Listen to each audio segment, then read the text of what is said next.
రైతులందరికీ నమస్తే అండి. ప్రజెంట్ అయితే మనం విజయవాడ దగ్గర ఉన్నాం. సార్ నమస్తే సార్. నమస్తే అండి. సార్ ఒక్కసారి మీ పేరు, మన ఫామ్ పేరు ఒక్కసారి చెప్పరా సార్? నా పేరు నాని అంటారండి. అసలు పేరు శివప్రసాద్. విజయవాడ P9 వరం గ్రామం అండి మాది. సార్ ఇది విజయవాడ సిటీకి ఆనుకుని ఉంటుంది. అవుటర్ రింగ్ రోడ్ ఏదైతే ఉందో దానికి ఆనుకుని అనమాట.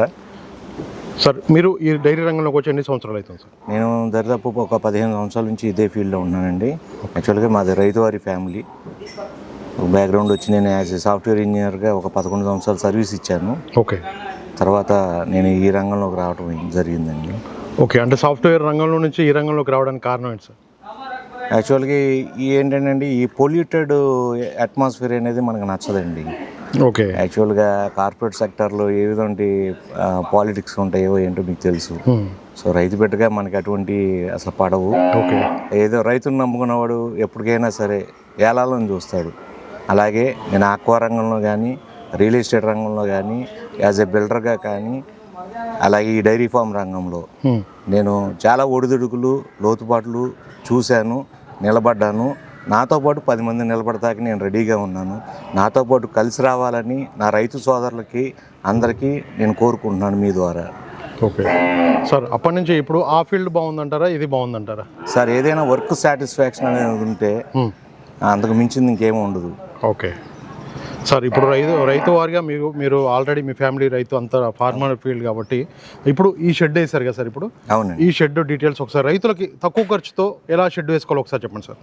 ఇది మీరు చూస్తుంది అయితే ఆల్రెడీ ఈ పాత షెడ్లు అన్నీ ఉన్నాయండి. ఓకే. కానీ ఇప్పుడు యానిమల్స్ అవి పెరగడం వల్ల నేను ఏంటంటే ఈ షెడ్ వేయడం జరిగింది. ఇది 50x50 అండి, 50x50. ఓకే. ఇది ఒక 40 యానిమల్స్కి సఫిషియెంట్గా సరిపోతుందండి. 40 గేదెలకు కానీ ఆవులకు కానీ సరిపోతుంది. 40. అలాగే మనకి దూడలకు కానీ వాటికి కానీ సపరేట్. ఈ లైన్ మొత్తం కూడా. అవును. ఓకే, కనబడుతుంది. ఈ లైన్ మొత్తం దూడల కోసం. ఈ సైడ్ బై ఏంటంటే ఇది 5000 లీటర్ల కెపాసిటీ అండి. ఎందుకంటే మనకి 100 యానిమల్స్ పైన ఎప్పుడు ఉంటాయి. ఓకే. సో మనకి బోర్ వాటర్ అవి వస్తాయి, వాటిని ఫిల్ చేసుకుని ఎప్పుడు కూడా మనకి క్లీనింగ్ వాటికి చాలా ఇబ్బందికరంగా ఉంటుందండి. ఓకే. సో ఎప్పుడు 5000 లీటర్ల స్టోరేజ్ అనేది మనకి ఎప్పుడు ఉంటుంది అనమాట. ఓకే. అండ్ డైరెక్ట్ బోర్ నుంచి కూడా మనకి మోటార్లు వస్తూనే ఉంటాయి. సో నీటి కొరత లేకుండా నేను ఎప్పుడు చూసుకుంటాను అనమాట. ఓకే. అదే పవర్ లేకుండా కూడా మనకి నీళ్లు అందుబాటులో ఉంటాయండి. ఓకే, ఆ విధంగా చేసి ఇప్పుడైతే మనకి ఇది దేనికి ఎంత ఖర్చు వచ్చింది సార్? ఇప్పుడు 40 పశువులకి సరిపడా? ఇది 40 పశువులకు సరిపడా ఈ ప్లాట్ఫామ్ ఇవన్నీ అయితే 7 lakhs to 8 lakhs వరకు అవుతుందండి. అంటే నేను దగ్గరుండి అన్నీ చేయించుకున్నాను. అది ఆ రంగంలో నాకు అనుభవం ఉంది కాబట్టి.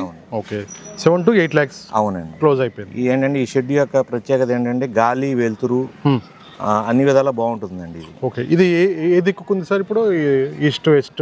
ఇది తూర్పు సైడ్ అండి. మనం ఏదైతే నేను ఫేసింగ్ చేస్తున్నా తూర్పు అండి, పడమర. ఓకే. ఇది ఉత్తరం, దక్షిణం అనమాట. వాస్తు ప్రకారంగా కూడా నాలుగు దిక్కులు కూడా కనబడుతున్నాయి.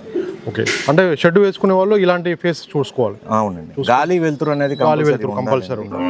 షెడ్ హైట్ కూడా ఒక 12 అడుగులు హైట్ అనేది ఉంటే ఓకే, పశువులకు కూడా చాలా సౌకర్యవంతంగా ఉంటుందండి.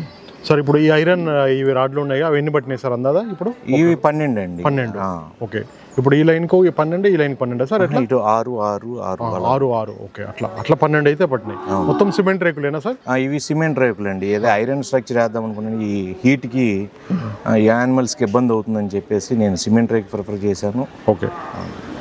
అన్ని ఫ్యాన్లు మొత్తం ఈ వైరింగ్ మొత్తం కలిపి 7 to 8. అలాగే స్ప్రింక్లర్లు కూడా నేను ఓన్గానే పెట్టుకుంటాను. ఓకే. ఇప్పుడు ఎండాకాలం డైరెక్ట్ బోర్ నుంచి కనెక్షన్ ఇచ్చేస్తాను. వేసవకాలం ఉదయం 11 నుంచి మధ్యాహ్నం 2 వరకు నేను ఆ స్ప్రింక్లర్లు ఆన్ చేస్తానండి. ఓకే. సో ఆల్రెడీ ఆ షెడ్స్లో ఉన్నాయి, పాత షెడ్స్లో. ఇది కూడా కొత్తది ఇవాళ అయిపోతుంది. ఓకే. అది రేపు నుంచి రన్నింగ్లోకి వచ్చేస్తుంది అనమాట. ఓకే సార్, ఇప్పుడు యాక్చువల్గా చిన్న రైతులు ఒక 10 పశువులు పెట్టుకునే అంటే సాఫ్ట్వేర్ ఎంప్లాయీస్ కూడా ఇప్పుడు జాబులు చేయలేక తలనొప్పిగా తయారైంది కాబట్టి ఈ రంగంలోకి వచ్చి ఒక 10 పశువులు కొనుగోలు చేస్తున్నారు. వాళ్ళు పెద్ద మోతాదులో 25 లక్షలు 30 లక్షలు పెట్టి షెడ్లు వేసుకుని అక్కడ లాస్ అయిపోతున్నారు. అవునండి. వాళ్ళకి ఎంత తక్కువలో వేసుకుంటే బెటర్ అంటారు సార్? 2 నుంచి 3 లక్షల రూపాయల మధ్యలో 10 గేదెలకు సరిపడే చక్కని షెడ్ వస్తుందండి. 2 నుంచి 3 లక్షలు. ఎప్పుడైనా సరే ఫస్ట్ ఇన్వెస్ట్మెంట్ అనేది మంచి పశువులు కొనుక్కోవడంలో ఆ విధంగా మనం ప్లాన్ చేసుకుని షెడ్ని అతి తక్కువగా చేసుకుని వన్స్ వాళ్ళు సక్సెస్ బాటలో వచ్చిన తరువాత ఆ షెడ్ మీద కొంచెం ఇన్వెస్ట్మెంట్ పెట్టి ఇంకా ఎక్స్పాన్షన్కి వెళ్ళడం బాగుంటుందండి. ఇప్పుడు చాలామంది యువత చాలా ఈ యూట్యూబ్లో అండి నరేష్ గారు ఇలాంటి వాళ్ళని కూడా ఎడ్యుకేట్ చేయాలా సార్. ఏమవుతుందంటే యూట్యూబ్లో ఈ యొక్క వీడియోస్ చూసి అట్రాక్ట్ అయిపోతున్నారు.